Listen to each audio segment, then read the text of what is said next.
Ποια είναι η πιο εύκολη λύση για να πας rank 30? Πρέπει να βάλετε Poco Berry και Colt. Αυτό είναι το ένα κόμπο. Πρώτα παίρνετε όλα τα κουτιά που είναι δίπλα σας. Αφού τα πάρετε όλα.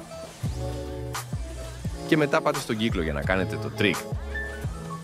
Για να δουλέψει πρέπει να έχετε το Kelp Shake και το Colt που στρίβουν οι βολές. Δείτε πόσο εύκολα παίρνουμε τα cubes. Είναι πάρα πολύ εύκολο να το κάνετε και πολύ απλό. Και μετά που θα πάρετε πολλά cubes θα μπείτε στα fight. Αλλά προσέξτε, επειδή έχουν και οι άλλοι που στρίβουν οι βολές. Είναι λίγο δύσκολο.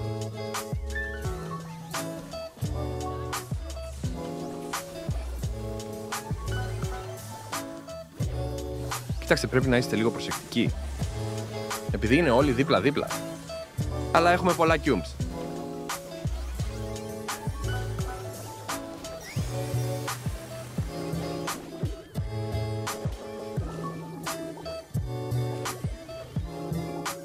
Για να δούμε. Και ναι, νικήσαμε έτσι απλά.